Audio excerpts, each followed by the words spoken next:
Hey, what's up? It's me, JDS 4696 or J Bat. Today I'm giving a review for the second volume of Batman, The Greatest Stories Ever Told.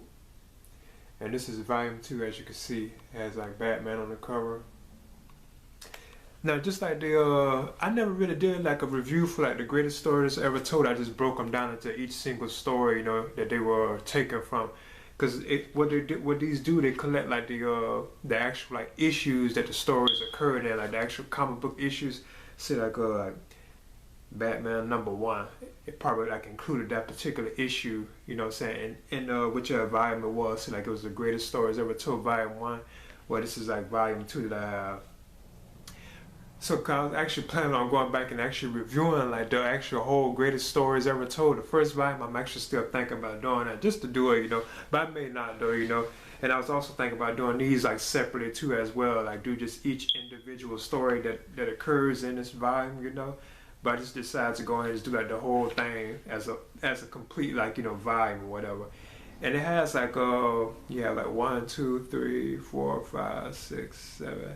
It's like it's 10 stories. It's actually like 10 like stories that like Batman stories that occurred over the years, and it jumps from like year to year. It's not like on a set path or whatever. Because like the previous like greatest stories ever told, it actually went kind of in order from like the 30s. It actually has stories from like I think 1939. It went all the way up until like the 80s. Whereas this one, it starts with a story from 1986, then it jumps back to 1940 or whatever. Then it kind of jumps around or whatever. But I actually thought this was better than the first volume of the greatest stories ever told. I thought this was actually better than the first volume. But what I'm gonna do is touch on each individual story that was in the Batman the Greatest Stories Ever Told volume 2. Like the first story was called Secret Origins, and this was originally released in 1986. And it kind of gives like a description of like Bruce's like parents being murdered, as usual. But then there's like a love interest that is introduced in this tale, known as Julie Madison. And then you have like Commissioner Gordon as well. Now, I thought like it was basically like kind of like an origin tale to a certain extent. It kind of reveals like like how Bruce Wayne's parents were murdered, and he meets this new love interest while he's like in I think school, and there's like a drama, like his acting program, and he meets Julie Madison, and then you have like Alfred as well and stuff. But there's also like a Uncle Philip that was mentioned too as well, and I wasn't familiar with that character. But I thought that was a good story, and it had like good artwork in it. And then there was like now the second story that occurred in the greatest stories ever told, volume 2, is Professor Hugo Strange and the Monsters. Now that was actually in the previous greatest stories ever told, like volume 1. It was actually in that one, but they like repeated it for some reason in this volume. Like a tale about like Professor Hugo Strange. He had created like these huge like monsters. They weren't really monsters. They was basically like giant like men, because they were still like humans, but they were like kind of like just like giant. And then Batman has to like take him out. I know like some of the scenes he had to use like a stick, and he has to like trip him and knock him over. And I always thought that was kind of like cool. That was a good story. But for some reason they have repeated it in this one. Then you have the third story, which is known as The Career of Batman Jones, and this occurred in Batman issue 108, and it was released in June of 1957 originally. Well, it starts with like Batman saving his family, like while they're driving in the car, and they're just coming back from the hospital after having their newborn baby, delivered. What doesn't really touch on their baby being born, but they're driving with their newborn baby, like this couple, and their brakes go out on the car, and then Batman has to put his Batmobile in front of it and stops the car from getting into an accident. Then after that, they decide to name their baby Batman Jones after Batman because he had rescued him or whatever. So the kid decides to like follow like Batman, like he adapts to everything, dealing with like Batman. And he decides to kind of take on crime to a certain extent with like Batman and Robin. I thought it was like a fun little tale. It was good. I enjoyed that. That was pretty fun tale. Then you have the next one known as The Prisoners of the World, and that deals with that was kind of complicated, but it had like Batwoman in it, and it had like Batgirl in it too as well, along with Robin too. But it's kind of complicated. The devil like this alien known as Karn, and he has like this machine they can like zap you and teleport you into like another dimension. It was kind of complicated. It was kind of interesting though. I plan on reading that one over again just for myself, just to get like a better understanding of it, you know, because they had some like intriguing things about like as far as like dimensions and like different portals and stuff like that go. That was kind of like interesting to me too, you know. But it did feature like Batwoman and Bad Girl in there as well. But this Bad Girl that was in it wasn't the Barbara Gordon one. This one known as Betty Kane. Now there were like about I guess you could say about 6 more stories or 5 more stories, but I'm not gonna like go into description about every one of them. Eventually, I may do like individual ones, you know. I'm not really sure, but there were a couple of other ones that I thought were pretty good, you know, like All My Enemies Are Against Me, Against Me, and this is released in May of 1983, and it occurred in Detective Comics issue 526. It opens with like all the supervillains of Gotham gathering in Crime Alley, like in this local theater.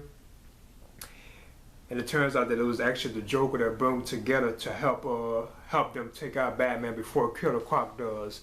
And you know, Killer Croc, he supposes like the major villain of the story, and like that's why the Joker invited all like the supervillains such as like the Penguin, Two-Face, the Riddler, Catwoman, you know, Catwoman, you know, she's kind of like she's not really a villain, but she was also there too as well. Scarecrow, Mr. Freeze, Talia, you know, Black Spider, Mad Hatter, Clayface. He invited all, and other villains too, that I'm not really that familiar with, but he invited them all to get together to help them to join together and take Batman out before Killer Croc does. And I thought that was a good story, you know, I thought that was kind of cool.